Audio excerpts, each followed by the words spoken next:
Wednesday on Your View. Welcome to the show. I'm Mariah Afolabi Brown. As always, I have the ladies with me. Hello. Good morning. How are you doing? Good. Beautiful. And Cream Slices sent us cake today. Yeah, we've listened. Thanks so much. Thanks to Cream Slices for this lovely cake. Strawberry, chocolate, I can't have you. Wednesdays are the only time that I get to eat cake. So I'm always looking forward to being on the show on Wednesdays. And the past 2 Wednesdays that they've not been around, I've not had cake. Good for my waist. But how are you doing, though? I'm very good. I'm grateful to God for life and health. Yesterday, I felt terrible health-wise. My eyes were extremely swollen with the boil, and I felt very weak, you know. I'm grateful to God that I feel better this morning. I went for my exercise and I barely walked. I was so slow that even those that jog past me were like, are you okay? Because they know that I'm always like, for me, James Bond jogging. But I'm grateful, really, really grateful that I'm feeling better this morning. Glory to God. Nice. And I must shout out to our makeup artists. You know, we tend to be very harsh on new makeup artists in Kiru, and I tend to be because I feel like you should learn. And I'm seeing their works on social media. And I just told Ramota that it takes time. But if you put time to anything, you will succeed at it. Fantastic. So, good job in How are you doing, Nima? How is traffic on your end? I wish I could share some good news, but I think it will be a disservice to the people I live in their community if I don't continue to say what is happening there.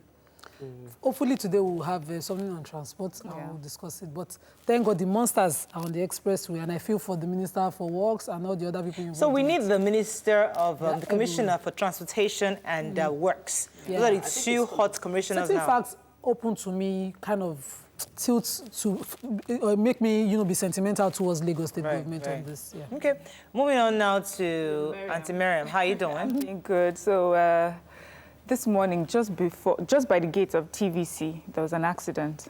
School children in Keke Napep going to school. I was right there. I mean, I saw it as it happened. I just kept screaming in my car. Yeah, I got down. Were they hurt? They were hurt. The thing fell on one of the kids' leg. You know, he kept crying.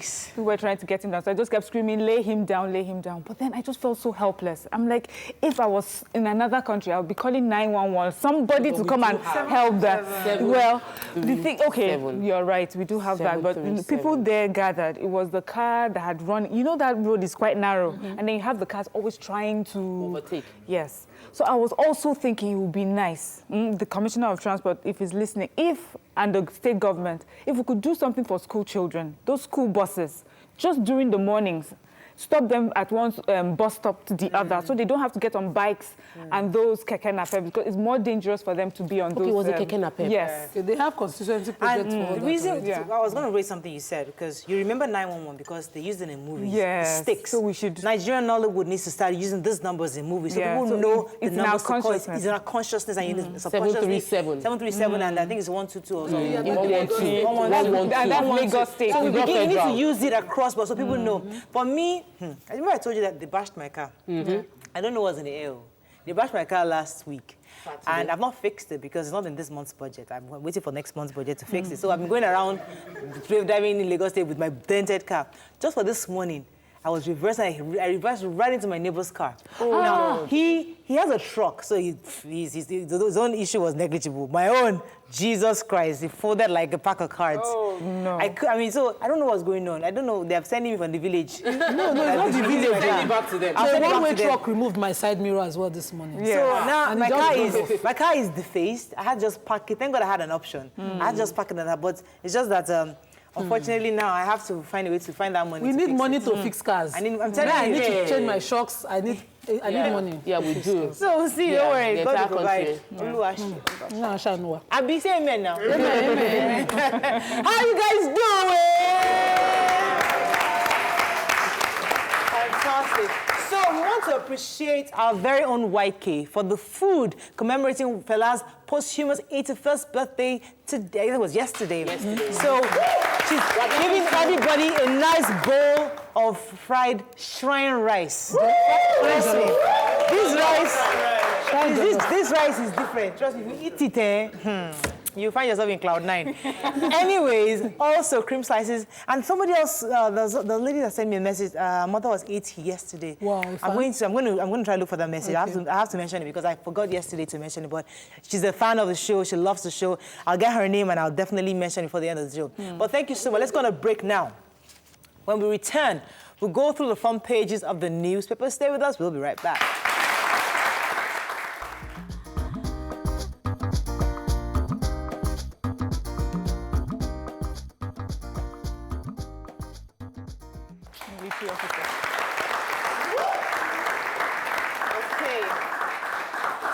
Say this right. It's Mrs. R.O. Sani. She was 80 yesterday. Oh, wow. Made in 1939. She's a fan of the show. She loves in 1939. Well, that was yeah, I like the way you said it. Yeah. But Mrs. R.O. Sani, happy birthday. Happy birthday, 80 years. Please tell her happy birthday. She's also a fan. Okay, so let's start with the nation. Ngige, government can't meet labor's wage demand. Picture here ready for insurgents, the cross-section of Nigerian Air Force, new pilots. I see 2 female there, fantastic. Senate President Lawan decries poor roads. IMF falls forex restrictions on 43 items as hurting investments. Oshomole, Obaseki's plot will fail. 847 soldiers buried in army cemetery, and battle over Lautech rages on as Oshun and Oyo lawmakers to meet. Let's start with Ngige Labor. What was that story?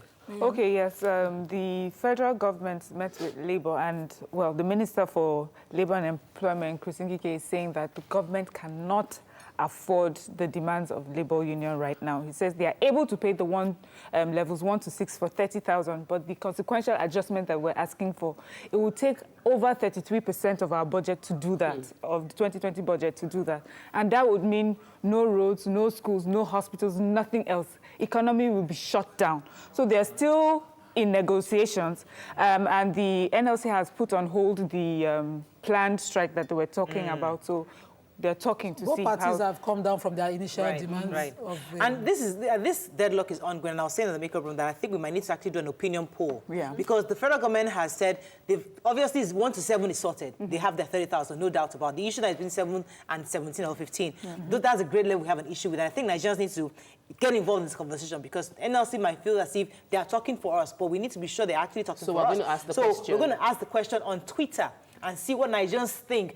That because the federal government is saying 17% for 7th to 9th grade, 15% for 10th to 14th grade, and 12% increase for 15th to 17th. But Labour is insisting on a 24% over everybody for 7 to 14 and 20% for 15 to 17 grade. So now let us be sure that they are actually fighting for us. So we're going to initiate an opinion poll and let Nigerians tell us on Twitter how they feel and whose side they're on this matter. And we'll share the results on Monday, I believe, and we'll discuss it. Okay, let's move on to The Punch. Labour suspends planned strike. Talks continue today.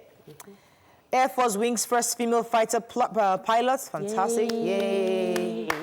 Court here shall arrest prayer on tough bail terms on Monday.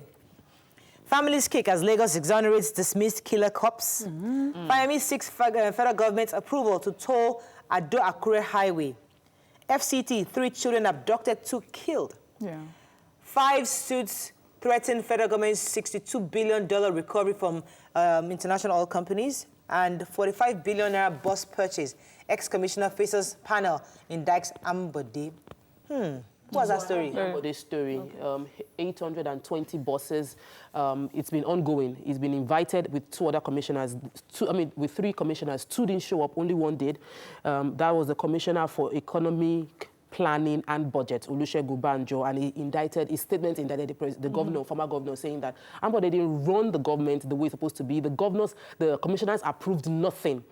And the ministries and MDAs went directly to the governor, and that was how everything was approved. So this wasn't in the budget, it wasn't planned for. However, the Mrs. Shukurat Umar, that's the Accountant General of Lagos State, spoke up on the fact that she got approval from the State Executive Council. Yeah, so they had the state EXCOs, and those ones approved it, but it didn't go through the normal channel. And the commissioner was saying that everything that happened on that, but they did not go through normal channel, according to him. So we're waiting to see what happens. We would love to, because the commissioner is now safe because, you know, the House also has to approve. There's an appropriation committee that has to do. He's not safe. We have to investigate. No, I'm sure he's not. No, the commissioner himself, what did he do at the time? Right. Yeah. He knew of this money. He could have, you know, made a report to EFCC or our the governors House. are very Did powerful. Did he do anything? Our governors are very powerful. Yeah, so was idle. He Could have spoken up. Of course, he could. He could have, and you know, resigned and said. Yeah. Okay, let's the fighter.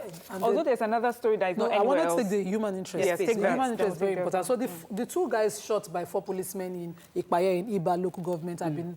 The policemen have been exonerated by the DPP's advice that came, saying that they have no case to answer. As this, you know, they could not substantiate the murder charge or a manslaughter charge against the policemen. That is where the policemen we saw in a video that went viral shoot armless and, you know, already tied up men.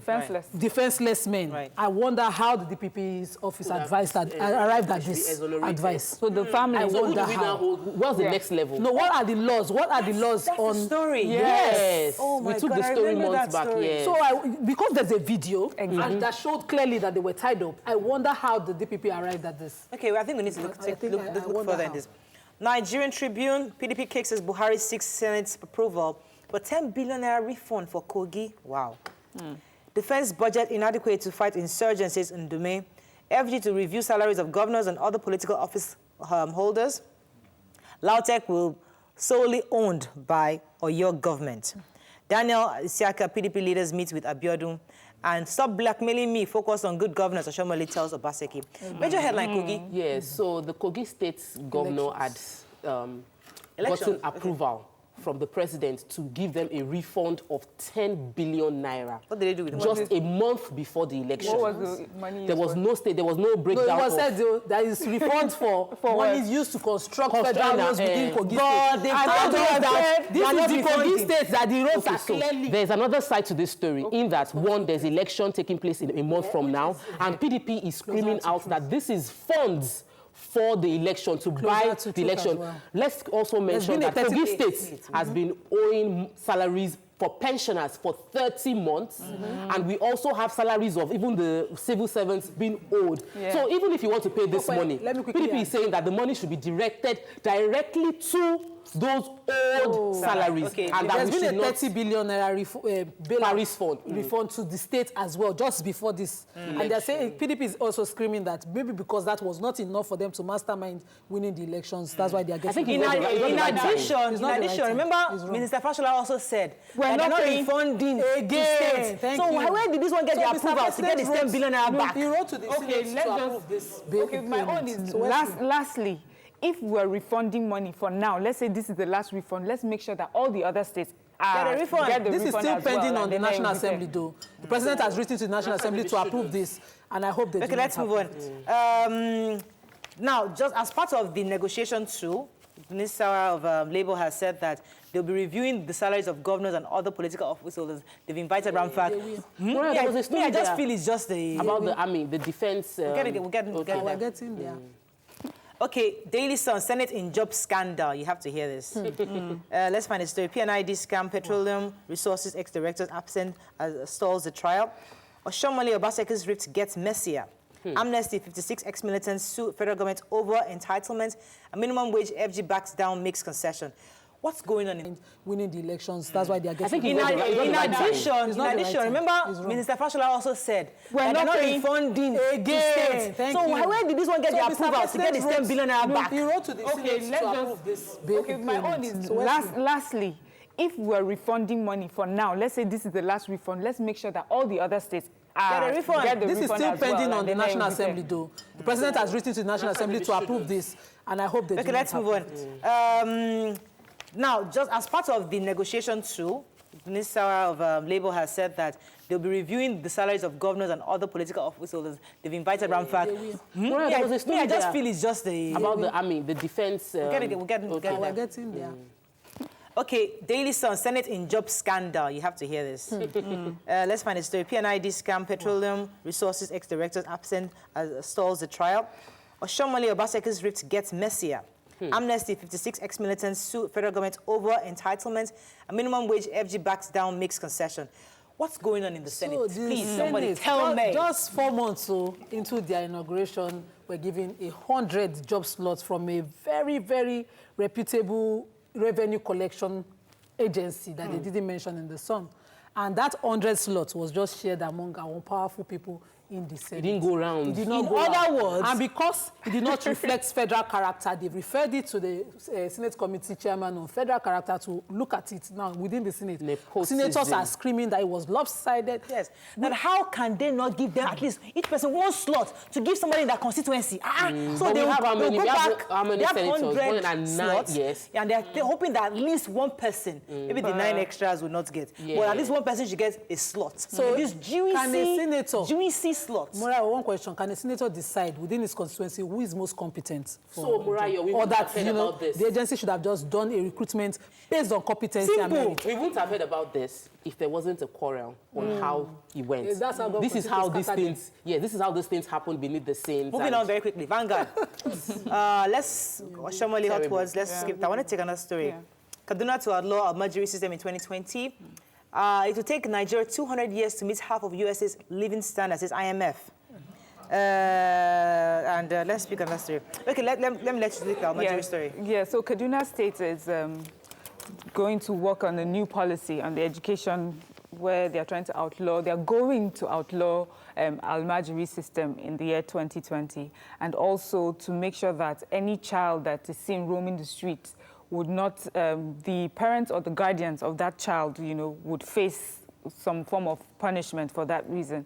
I find this to be very, very, to be laudable. I hope that they are able to implement it and enforce it. Sorry? And you could add that they should have a population control up north as well as... Well, this is Kaduna State. There are steps to whatever we take. And so this is very important and this is very good. And usually Kaduna State also sometimes sort of leads the way for most northern states. Right. So we hope that this will lead serve as an example. Let me just quickly tell you what IMF is saying. IMF says that we should lift the restrictions on those 43 items for Forex. And the reason they're saying that is to help strengthen investors' confidence in coming to Nigeria. But CBN is saying, on the other hand, that the reason why they have refused to remove those 43 restrictions from the 43 items is because they wanted to strengthen internal economy and internal production. She's also responding, again, that's the IMF was saying that they've seen a bit of growth, but it's not enough because even our 50% increment in our VAT, which is coming very soon, is only going to raise about 87 billion. And that's not enough to take us from this deficit. You know, this our 10 trillion naira budget has about 2-point-something deficit. So that's not going to take us out. That we actually need other strengthening our monetary policy.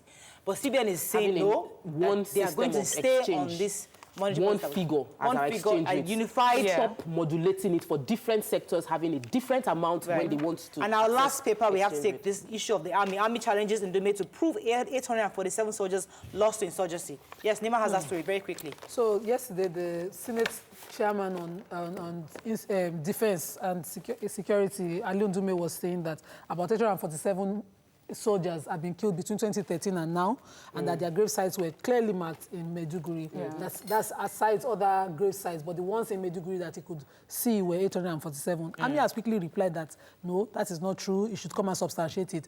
Other people are saying, Ami took him around. No, Ami spokesperson. There's another paper that says that he should prove it. I think it's in the Punch.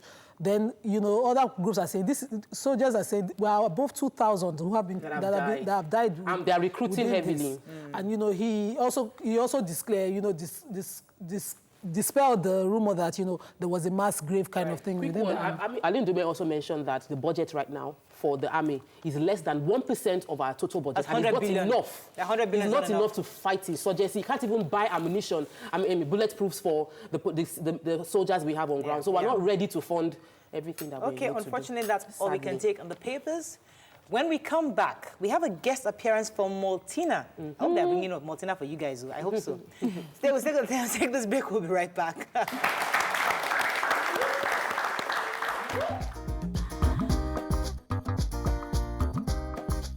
Stay Stay tuned. Your View will be right back.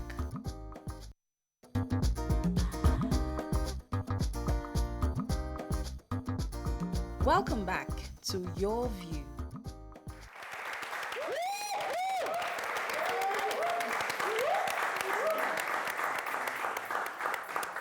Thanks for staying with us. We have with us Martina is partnering with Noble Igwe, and they're in the process of capturing genuine smiles on the faces of 1,000 Nigerians, sharing their happiness. Traveling across the world, here also across the country. Yeah.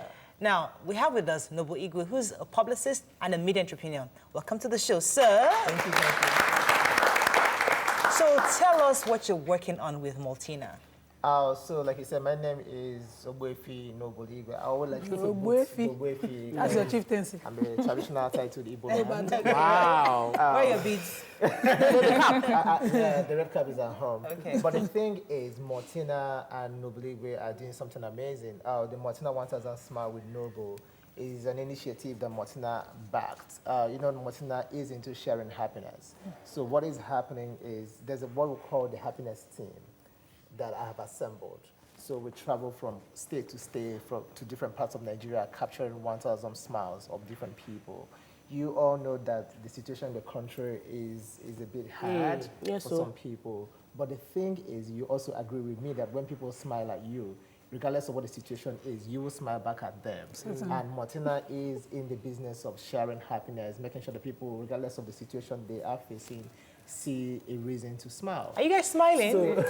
Please smile for Martina. So the 1000 Smile project, we go from city to city, from village to village, from hospitals to buses. Wow. Like, you know, it's not just going to the street to smile, taking people's pictures smiling, but you also talk to people, they tell you about themselves, about their issues, their stories, their happiness, about people finding their little joy in the littlest things. Like, So you know, yeah. So you've toured the Eastern Nigeria, they say. Are you planning going to up north anytime soon to capture their smiles? And what has been the general reaction of people? So my partnership with Martina actually started last year, and in like last year we did a couple of different states. So we did Aba, Omahia, Owerri, Port Harcourt, Enugu. Like, you know, we've done almost every part of Nigeria. But what happened, like, we go to each state, we go to a different city. So this year in August 2019, we also relaunched the campaign. And this year I have been to Aba, I have been to Ikoyi, we have been to Calabar, we have been to Akwa Ibom, we have been to Uyo in Akwa Ibom. Let's talk about the reaction that you get when you do this. How do Nigerians react to it? So the reaction is always amazing, because the thing is that we talk to people from different walks of life. So sometimes because we also have a video camera and a still image camera, do you understand? Okay. So because we talk to different people, so you speak to someone and say, hi, how are you? How are you doing today? My name is Noble, and I document smiles in partnership with Martina. Can you tell me about your day today, and can I capture your smile, because I think I have an amazing smile? So most people always go like, oh my God, nobody has ever spoken to me in this way. Because we speak to different people, market women, people who want to push, like everyday people. So from the rich to the poor, from the different set of people. So people are always happy to see. People always say, oh, where am I going to see my smile? Is it going to be, or somebody can say, oh, people say, oh, like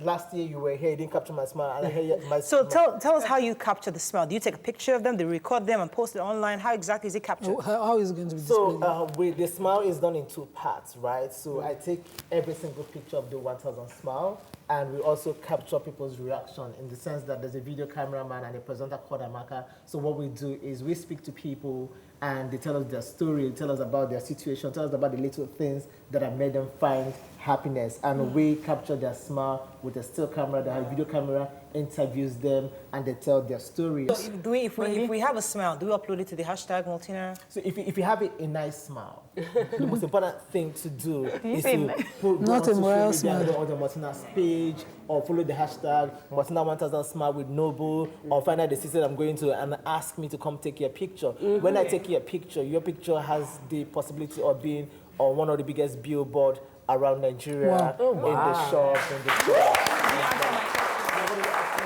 Northern smiles are beautiful full smile. Okay, so for the northern smile, so, you know, I do it in stages because it's like, you know, I travel for a long period, maybe like 3 weeks, but I'm going to the north in the next 2 weeks. So I'm starting from Abuja, I'm going to Nasarawa, I'm going to Makurdi, I'm going to Kaduna. You can stop by Jos and take my mom's smile. I mean, so if your mom come on the page and say, Noble, please come to Jos, just maybe. Okay. Yeah, but the thing is that as this smile trend is moving, the most important thing is like I move and I make sure that I impact life with Martina. Fantastic. Well done, Noble.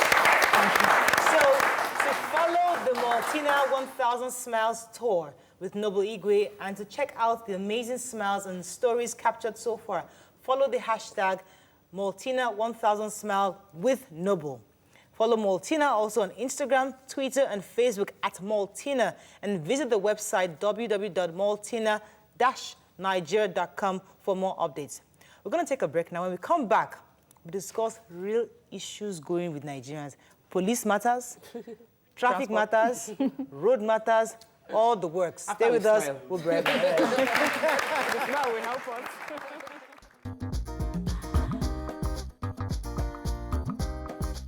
Stay tuned. Your View will be right back.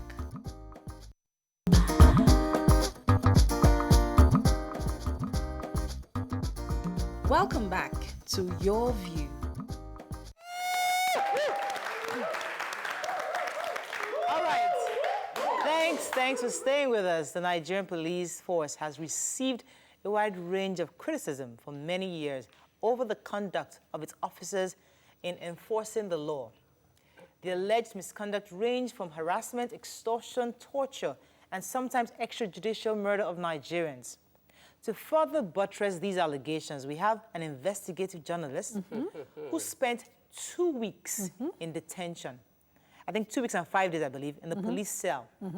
And on the 8th day, as an inmate in the Ikoyi Prison to track the corruption in Nigeria's criminal justice system. We have with us Mr. Fisayo Soyombo. He works with the cable, and I have to give the credit to that. And you can call us on 070-8066-8014. You can also tweet to us at TVC Connect, please hashtag YourViewTVC so we can read your tweets. Okay, so let's give you like 5 minutes to quickly tell us what happened, how you got arrested in the first place, how it was planned, and how you got yourself in the prison. Okay, thank you once again for having me. First off, let me correct the impression. I no longer work for I used to work for the cable, but of course I'm still a friend of the cable. This story was a partnership between the cable and the ICR, International Center for Investigative Reporting. So I've wanted to do this for 2 years. Started with an encounter with an ex-inmate in 2015 who told me a lot about what prison life is. Clearly not what it should be. And for 2 years, I kept on thinking, oh, it's something someone should do. Someone has to, you know, beyond just talking to police, talking to civilians, talking to ex-inmates, someone has to experience the system and come out to say, look, this is exactly, experience it like a regular member of the public and come forward to say, this is what it's like. So that was the idea. The target was even the prison. Okay. But of course, I couldn't show up at the prison gate. So only for me to discover that what's happening in police cells is way bigger than anyone can imagine. You have, I mean, I saw a minor in the cell. I saw someone who was accused of stealing a phone, supposedly because there was a CCTV footage of the alleged offense, but the police didn't watch it, detained the guy for one night, watched it the following day, found out that he wasn't the thief. He had spent the night in detention already. You know, you have, they raid hemp smokers, bring them in, and then they set bail fees for them, minimum I heard this story. 10,000. I want you to tell us how you planned yours to get. So how were you arrested? How were you arrested? How was I arrested? So there was a complaint that I bought a car and I didn't pay it in full. Staged. Yes, staged. Yes. So there was that complaint, and then someone was supposed to trick me to a location not so far from the police station, and from there a policeman picked me up for 500 naira. And so she made, or because she was the one in the story, he. Yeah. So made the reports that, you know, you've defrauded her of a certain amount, or you're owing her... Not defrauded. Or that you're owing her and you've refused to pay. I paid the part, I didn't pay the balance. The balance, and she's been trying to get the money. So the police, not a debt collection center, decided to go into it and collect this debt. That was illegal? Was that legal? Was the process of your arrest done legally? Yes, I mean, it was. Is it the right thing for me to say, I have grievance with someone, I can go to the police to report the person, and the person will just be arrested? Because legally, the police cannot be collecting debt on behalf of someone. So it has to be a fraud or something linked case. Yes. But you were picked up. Okay, so what was the investigation like? There was a supposed dot check that had been issued. Yes. Okay. So that's the way. But then the point is they didn't even investigate. The bank should be around 5-6 kilometers from the police station. No one went there to say, oh, we got this check. Is it true? Great. So it shows that people get investigated. They realized it was actually a stage. We wouldn't have gone, anywhere. But they didn't investigate. We just wanted to experience how it happens with the average man. So you just pick up someone without any investigation, and the person is locked up. So that's one. Yeah, go ahead. So from what I hear, you were even expecting to go to prison, but what you found out is like you got even much more than you expected so easily. So here you were, you staged this, and without investigation, you got easily sent to the cell. And while in cell, you found out, you sort of uncovered even something much bigger than if you had gone straight to prison.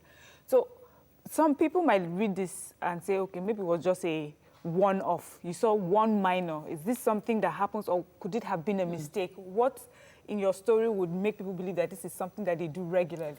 Because there was a pattern of not investigating the allegation against me, of having a minor, in 5 days, of having a minor in police cell, of having an innocent man in police cell, of robbing me into a crime of stealing and hijacking of car. When the complaint was, yes, that was the allegation that they cooked up against me. Yes, for getting hemp smokers off the streets and then telling them to pay 10,000 naira each for bail and then recycle them into the society. On no account should anyone spend more than 24 hours in a police cell. Max 48. The law is clear. If it's a court 40-kilometer radius, arraign the person. If it's more than 40 kilometers, 2 days. Anything more than 2 days, it has to be a court saying it. So there are so many instances of flagrant violation of what the laws say. So I want to applaud what you've done. I think that is fantastic, and we need to celebrate journalists like you, making the sacrifice. Because anything could have happened to you while you were in custody. That being said, one of the stories, one of your write-up included the fact that you were made to change what your testimony was while you were writing your, what's the word? Your statement. And I've heard that many times. Where people would say that when they got to the police station, they were going to write their statement, which is their own story, and they were forced by the detective to alter what they had written. Tell us about that. What was your story? What was your experience? I wouldn't say I was forced to change. I was forced to tailor my statement along the line of what they wanted. So the person grilling you asks you a question, and then you give a sentence, and midway it stops you. You say, no, but I have to finish. This is, it wasn't just in Ondo State, it was somewhere in the say, no, that's not my business. Write it up to this point. Forget the rest. Yes.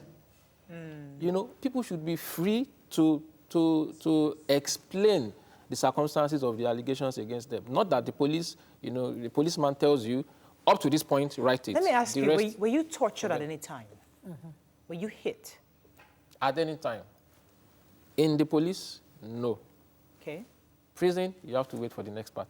But in the police, keeping us in suspense. In the police cell, I wasn't tortured. These were guys, the moment I entered, because I prepared well. The moment I entered, I asked every one of them what they wanted to eat, and I paid. And within a minute, I was declared. Oh, they allowed you taking your money.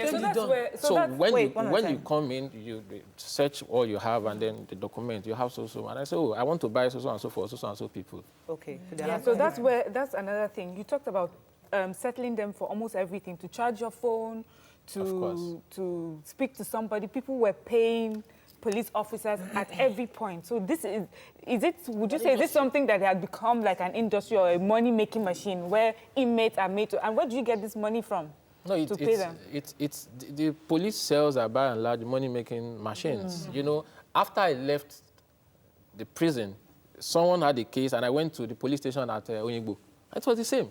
The guy came and said, look, release this guy. I don't want to do a case. And they still forced the guy to pay for bail. So Yeah, no, I wanted you to take us through that payment thing, because even as a lawyer, I cannot come here and claim that I've not at one time or the other asked my client to settle so that we can just get out of police cases. What's the routine?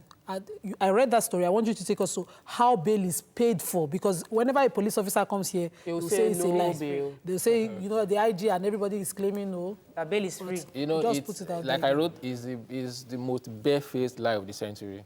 No one got out of that cell in my 5 days there without paying bail. Not one person. And even before it gets to bail, someone wants to bring you food. The minimum you pay is 500. You have to settle to bring you food. I was bored after 3 days. Please, just get newspapers for me. Let me know what's happening in town. You have to pay for me to read newspaper. I'm scared to ask about... And if 2 visitors came, each of them paid 500 naira each. And within 2 minutes, your money don't expire. I have to go. No, I'm scared to ask about hygiene within the cell. But let's get the picture. How was that cell? If you needed to use the toilet, what exactly happened? So in the main cell, left is the smallest of the cells, the warmest. Also, people like to stay. The opposite, it was a bathroom. I mean, the bathroom and the pits, you know. And I mean, the inmates, knowing that that's where they would stay for a while, did their best to take care of it. But for me, I couldn't. I ate bread once a day and water all through, so that I just couldn't. Yeah, I wouldn't have to go to toilet. Now, I understand that the police have their own, they're culpable, but when you talk about the lack of hygiene or the way the place looks, could it really be the fault of the police or anything? It shouldn't just be like it's the individual that are occupying the place that are not doing their own part or something. What are you saying? It can't be the individual. It has to be the people. The state of it has to be the institution. The institution. Okay, let's go to what happened afterwards. So now you came out. You've come up with this write-up. Have you heard from the police officially? What has happened? Have you been to that station? Have you made a complaint of your findings? What has been done so far? Well, the police eventually found out I was a journalist before the story was published. Okay. I can't tell you more because that would preempt the second part. But then they know that the journalist was there. And it's left to them if they want to act. This happened in July, so they've had time. This is August, September, October. What's the objective of this particular investigation that you've done? The objective is that institutions have to work in this country. Institutions have to work. And one of the reasons for the thriving of impunity is they feel nobody's ever get to know. Nobody gets to know. But you're not the first. We hear stories like, I can shoot you and I will get away with it. And I'll get away with it. So I'm not the first, but people... There are some journalists who maybe have done 1 or 2 things like this, want to do stuff like this, need to see that, oh, it has been done. One person has done it. Let's do more. And people in different institutions have to feel that, oh, what if it's a journalist watching? We need that culture. Arimiya in Ghana exposed what happened within the NFF in Ghana and within Nigeria as well. Kiki Modi recently. At the end of the day, we hear Nigerians make a noise. Do you think that the aim that I was asking earlier will be achieved? Is government really, really worried by what you've uncovered? The truth is, I can't say for sure whether the aim will be achieved. All I know is that as a journalist, as a patriotic citizen of this country, as someone who is interested in the workings of public institutions and who advocates a better society, I've done my part. Right, and then the government has no excuse. We had actually planned to have the PRO of the police force on the phone, Frank Mba. We spoke to him, and he actually promised to be on the phone with us. So we're trying to reach him, but I think for whatever reason, we can't reach him. Either his phone is switched off or he's not picking up. But once he picks up, we'll definitely let our viewers. But let me come to the audience. Has anybody experienced anything with the police that you'd like to share? While you're thinking about that, I'll come to you to talk about I wanted to ask, because one person can't make the change, but there's a recent tweet after Kiki Modi's story being that whenever any lady walks into the lecturer's office now, they say, what's your name? Tokwe? Is it from BBC or from... So the consciousness of the fact that I might just be recorded might help cause that change. So yes, once again, I would applaud you. But I wanted to ask concerning the issues inside. while you were being detained, and you engaged with other detainees. What was the similarities within their story, and what was your experience with dealing with them? What was it? We hear that they say there's a kingpin, they beat you, and all of that. What was your experience with other detainees there? I think at the end of the day, it depends on the specific police station you've been taken to, and for instance, you have a cell for high-wire armed robbers. It's not going to be the same, with that cell I went to, but with the cell generally. Police cells generally, once you come in with money and you are willing to settle the inmates there, you're fine. Let me come to Nima. Nima, let me ask you this question because you're a lawyer. And now that he has said that in that cell there was a minor, can we actually find a way to make them liable for putting in a minor in the cell? We can as a group. Legal bodies write to the Attorney General and make sure that a minor is not kept in the same cell. The Attorney General usually would, be supposed to be investigating this. If they need to, maybe it's for a serious felony or something, ask for DPP's advice, but they shouldn't keep a minor amongst other, established criminal or even awaiting criminal. So there's something that we can do, and I hope that, the bodies will do the right thing. Okay, so this question is, so for most of the people who stayed in the cell for longer than a day, so obviously these are people who are unable to raise money. Yes. So we're talking of the, down and trodden Nigerian who's unable to raise any money. But you talked about a mentally unstable person who was there as well. Do you know if that person was ever moved to? Does the police have a relationship with psychiatrists or psychologists? Is there anything that happens at that stage? For all I care, the police concluded that he was pretending just so he could be released. I can't say for sure if he was pretending or not, but I remember that after I got to prison on a Friday.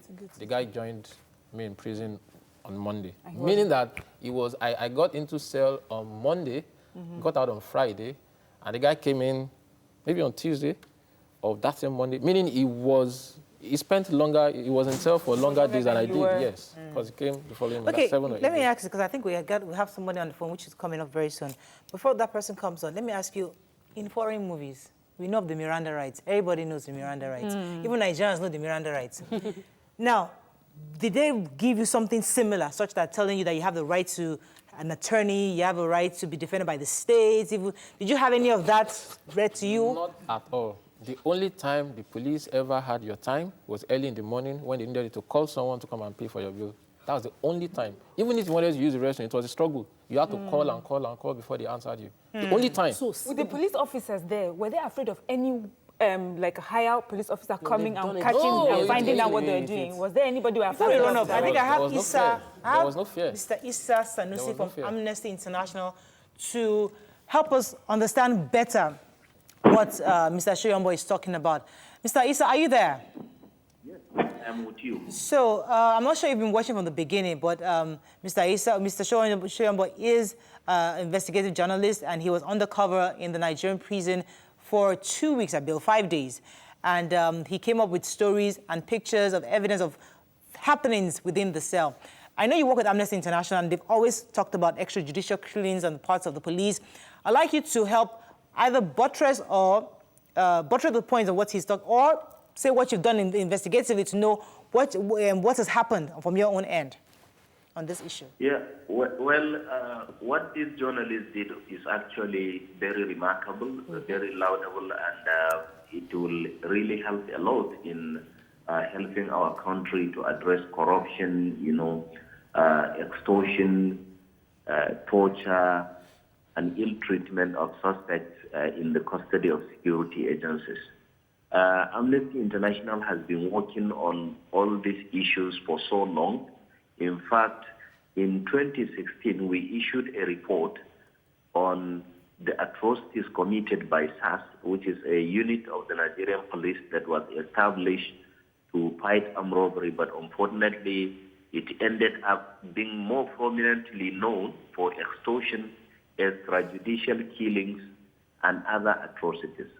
We have been calling on government several times to take measures, appropriate and concrete measures, to end this kind of abuses and violation of the rights of Nigerians. But from what this journalist did, this very excellent work he did of journalism, it shows that nothing has changed. The Nigerian government has made a lot of promises to end torture, to end extrajudicial killings, extortion, corruption, in the security sector. But from the work of these journalists, we can now see that nothing has changed. Okay, and all right. Things are still the same. Thank you, sir. I wanted to ask, because I know that we've had police officers, the senior ranking police officers come here and they will talk about all the reforms taking place, how they are internally trying to clean up the act.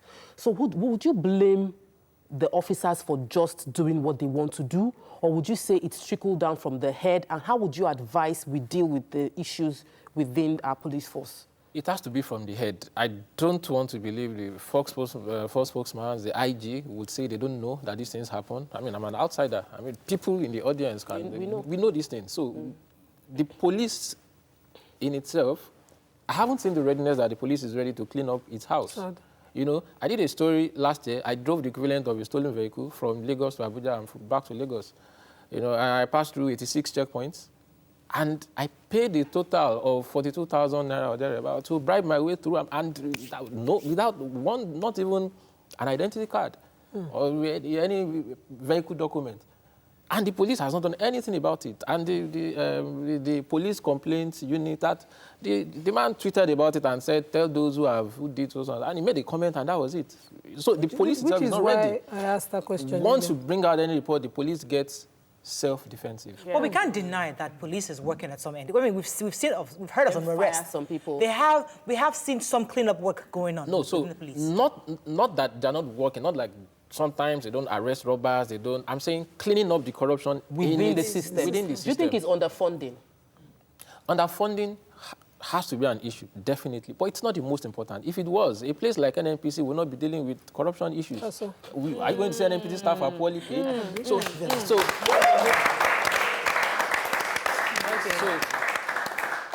I advocate a more rewarding policing network for those who work, for police officers have to earn more. I like that, but that can't be the most important thing. Austin, are you there? Thanks for calling. Yeah, good morning. Good morning. Go ahead, please.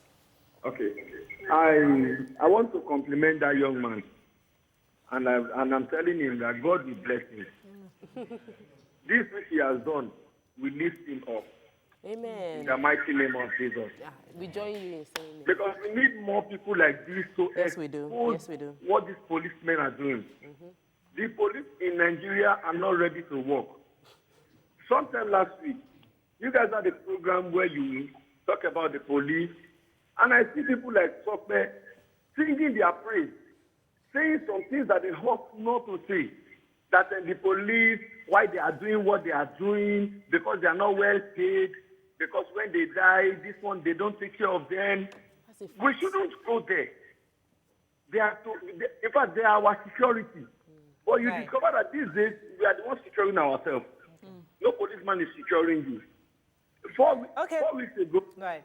So that's a fact.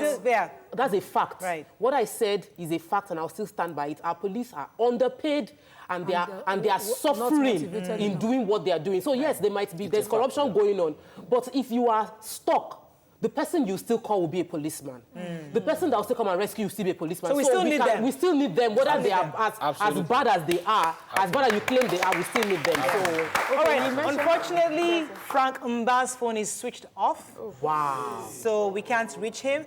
However, we're trying really hard to find somebody else to at least say one or two things concerning this issue. We have to round up very soon, but let me let Mama. You talked about driving a car that could have been stolen, across. I have to drive out of my house.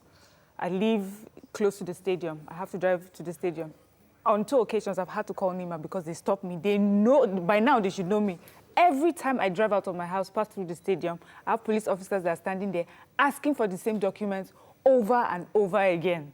And I'm wondering, a car that could have been stolen, being driven across the country and get away with it. Once you bribe them, that's the thing. So we know what the truth is. And as you said, they always come out quite defensive. And there's never a story, there's never, the feedback you get is not, this is what we're doing, please, who are these people? Just today we read the police about the murder of those two young boys, and they've been let go.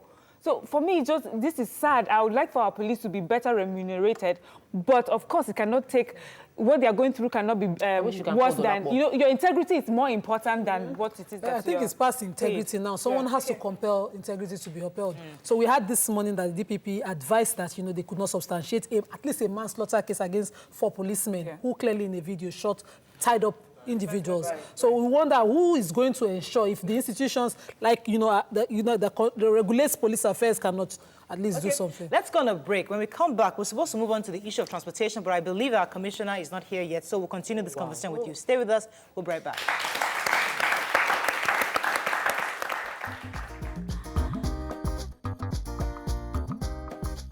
Stay tuned. Your View will be right back.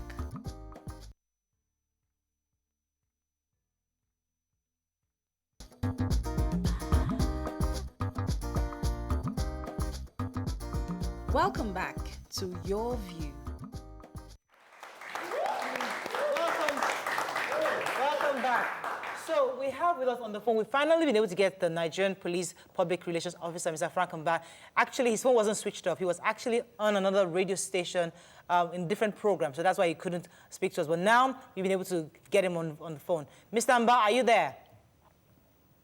Yes, I'm here, but I'm struggling to hear you. Good to have you on the show. Now, very quickly, a journalist, Fisayo Soyombo, recently did an expose exposing the corruption within the police, where he was there. He was there on a staged operation to uncover what happens within the police cell, and it's come up with quite a number of allegations against the police. Have you heard of this, and what are your thoughts on this, and how do you respond to those allegations he's come up with? Okay, first of all, good morning, Mariah, and good morning to everyone in the studio. Good morning to listeners. Let me start by saying that I am not anywhere near a television set. Okay. So I am not watching you. I've had a very busy day today. I was on channels, and then I am right now in a radio station. I had just a break, and I had lots of calls on my phone saying that your program, I don't know if it is you, but I was told that Mariah is saying that he invited me to be on air with them this morning, and I turned it down, and now my phone is switched off. So I will start by correcting those erroneous impressions. Number one, nobody invited me to be on your program today. I didn't have a pre-discussion with anyone. This morning, someone called me when I was about to step into the radio station and say, they want me to be on air. And I said, oh, I'm sorry. You should have told me earlier on I am stepping into a radio station. So that's it. Okay. I didn't have any appointment. So that was a production error on our part, and we do apologize. But thank you for joining us anyways. Go ahead. Thank you. Now, and again, I didn't have the advantage or the privilege of watching you this morning or hearing what you have said. So if I get anything wrong, you need to forgive me on that. Certainly. But I will say, acknowledge the fact that I saw that report yesterday, and I went through the report. And so everything I'm going to say now is going to be based on what I've read as at yesterday, not what I've transpired in your station this morning. Okay. First of all, I don't have any problem with the young man, and I need to say that because some people might think I would treat him as an enemy. Absolutely no. I would rather treat him like a partner in progress. Everywhere in the world, if you want to drive change, the change has to come from the people. It has to be people-driven change, a citizen-driven change. What the young man has done could comfortably fall in what you call citizens' oversight. When citizens take responsibility, when citizens out of patriotism take risk and try to project the wrongs happening within their society, you need to commend them. You don't need to attack them. And we want to see more of this, not just in the police, in our hospitals, in our schools. Recently, we saw a video about a lecturer. Beautiful. We need to take the battle where it belongs. Exactly. We need to open up these things happening in the police, in other security sectors, in our schools, in hospitals, everywhere. Okay. So that we can collectively move the country forward and collectively try to fix these ills. Okay. My take home on what has transpired is that at this level, and as at yesterday, an instruction has already been given to the Commissioner of Police in charge of Lagos State to actually follow up and find out exactly what happened. And is there anywhere where the young man exaggerated? We want to find out.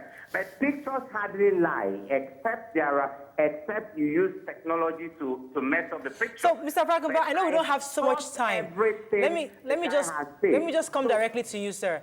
Can Nigerians hold you responsible to ensure that this station in particular is held accountable, or is investigated and held accountable for the allegations Mr. Soyombo has made against it? Absolutely. Absolutely, and we will keep our investigation processes open and transparent. Okay. I think that's what Nigerians want to hear from you. Thank you so much. Let me let you go back to your radio program. Thank you so much. Thank you, Mariah, and you have a wonderful day. Kudos to everyone there. All right, fantastic. So, you've heard from the PRO. Obviously, they're not sweeping this under the carpet, and they feel that this is something that has to be investigated. Does that make you, as a journalist, feel comfortable, or feel better, or are you still skeptical about what he has said? Well, let's give him time. I'm neither here nor there. Okay. Government this is not the first time people in government will make statements that they say the things that they write. I mean, I like him a lot. I've known him for a while. I mean, I've never met him, but I know him a bit. But, you know, as a spokesman, you have to know what the people want to hear. Right. You have to be able to say those things. Okay. All right. Until I see action. Fantastic. And by action, I just don't mean you fire one or two policemen at Pedro. No. It's not just Pedro Police Station, Shomolu. This is happening. A nationwide incursion into the treatment of suspects in police cells. That's due process. Thank you very much. You have to round up. Let me just take a few tweets before we round up. Yeah, so Opeyemi Shulola says, the entire system is corrupt. We live by it daily. Just like we didn't get to this terrible stage at once, we gradually come out of it if we all work consciously and there's a will from the authorities. Oladi Meji says, Kaz says, the government wouldn't do anything until they are personally affected. Imagine a governor's son, an IG of police son, was among those who were tied up and shot. People to throw a pity party and ensure those police officers are not released. Okay. All right. More tweets, please. Okay. Victor Olamide says, police should be highly paid. They are watching over everyone in the community and the country as a whole. Please pay attention to Nigerian police so they can be the best. That is talking to the House. They can be the best of themselves so we can inherently depend on them. Let me take this call from Joss. Thanks for calling. Go ahead, please. Good morning. Good morning. Good morning, Mariah. Good morning, your guests and your panelists all over there. I have been watching your program keenly over the years, and this is the first time I'm equally calling. And of course, the subject of discussion, I feel the young man sitting there is on the right track, and I also go with the police. The PPRO has really spoken well, and I hope and pray that what he has said should also be in action. Because for me, the ills of that going on in this country is a societal problem. Because if the society, we can equally see it at the home front too. You will see a situation where the collapse of the social strata begins from the family. You see that within your street, where we're growing up, you see people correcting your neighbor's son when he is wrong, and everything goes with applause. But today, even if it is your son, talk more of your neighbor, is doing something wrong, and you said you are going to correct, it becomes an issue. Yeah. So I think it's a holistic thing. Okay. that all of us have to look at it and begin to see it from the family front, the society. Thank you very much, sir. I really appreciate your views on this.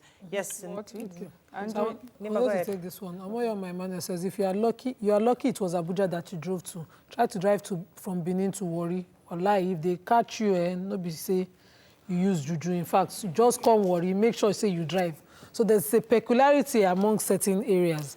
I wanted to talk about, police stations along roads, standing just by the road. On Badagry Expressway, if you are going towards Badagry, the police, the customs, everybody is on the road. Is it that government will claim that they don't see these things happen? People living, just an average Badagry, from Yanoba to Badagry, how do they do in your place? How many checkpoints did you pass? An average person can tell you without even being investigated. These things are happening right under our noses. So when Mr. Omba was saying that, he applauds what you've done, he believes that, the right thing should be done. He's saying it's not rocket science. To me, I'm struggling to trust the system, that, that we want to curb these things.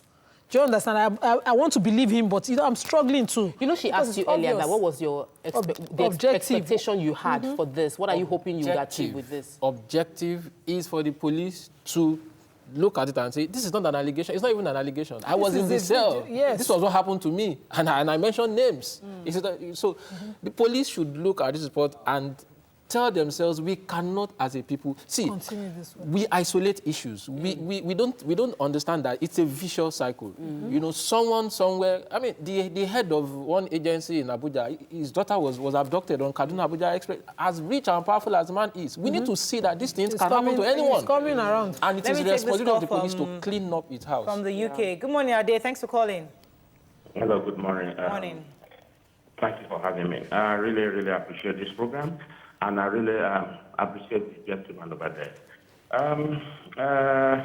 The issue of police in Nigeria has been it's a thing that has been going on for decades.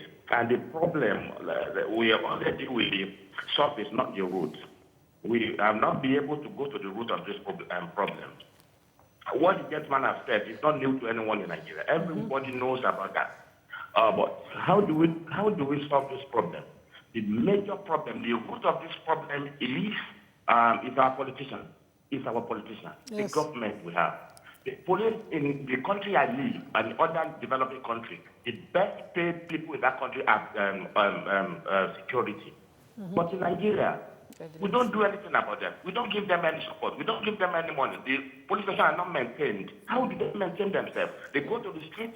They go to everywhere. The uniform they wear. I'm telling you because I am in the system. And then Nigerian police, because of this problem, to come to this country. Thank you very much for that. Let me take a few comments from the audience. Go ahead, please. I'll come to you. Okay. Yes, madam, go ahead. Okay. Good morning, everybody. Okay, my name is Fisayo Soyombo. I'm a media person and an entertainer. But what I see about all those things is concerning road, transportation, all the ills in the society, I believe it's all about humanity. And I believe this thing is really lacking. And what might help Nigeria as at now, I thought of it some few days ago, it's like bringing back some of our culture into schools. Primary schools, secondary schools, tertiary institutions, probably teaching Nigerian languages. Like Igbo should be there, Hausa, and Yoruba culture should be in our curriculum activities, so that our culture, the humanity, will not be gone. Fantastic. Thank you very much. Very fantastic. Yes, I was going to add, as much as we recognize that there's a poor pay problem with the police, that can be an excuse. And you know why? If a journalist is poorly paid, that means they can take bribes and then misinform the public. And then the doctor can turn down the patient and refuse to, and the teacher says, oh, because I'm not well paid at 12 p.m., then we are going to ruin this country. We are going to bring this country crashing down. If we all have to act based on the challenges that we are facing in the various industries where we work. So yes, we have to understand that it's a problem we need to address, but while we are trying to address that problem, we can't then take it out on the next man. So let's talk about the recruitment process within the police. We know the Police Service Commission is largely in charge of this, but there's been allegations of corruption all the way from recruitment to promotion. So these people, the system also pushes, the corruption.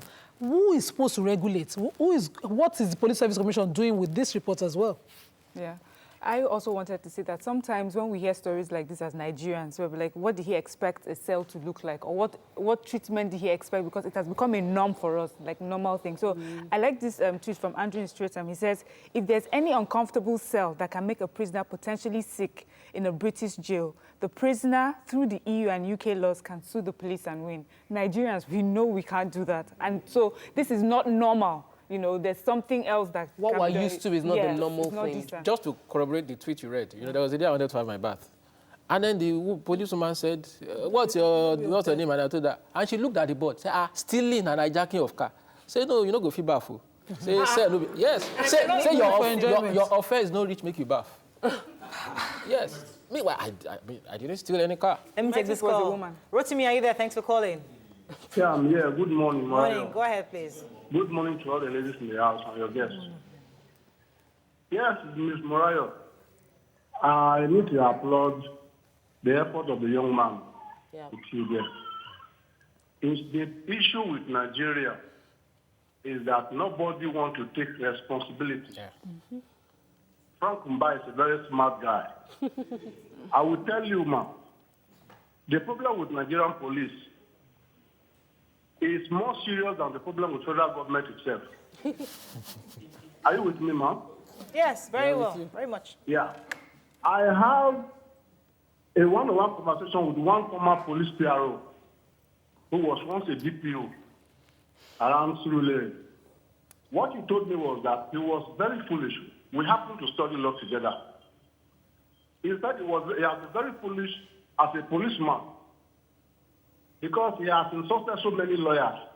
When lawyers try to correct them on their wrongs, especially in their stations, they front and lawyer, they do. In short, police are the real image of Nigeria. They are the real problem Nigerians are having. I will tell you another word of here. Along this double road, every morning as I speak to you, policemen are there. The only thing they are interested in collecting money. You will see a policeman that is sleeping on the leg, a limp leg, a police officer. He's working out with one leg. I can't imagine where this kind of people emerge in the Nigerian police. Enter any police station. I was in Iraq sometime to bail someone in Apapa. You can't imagine the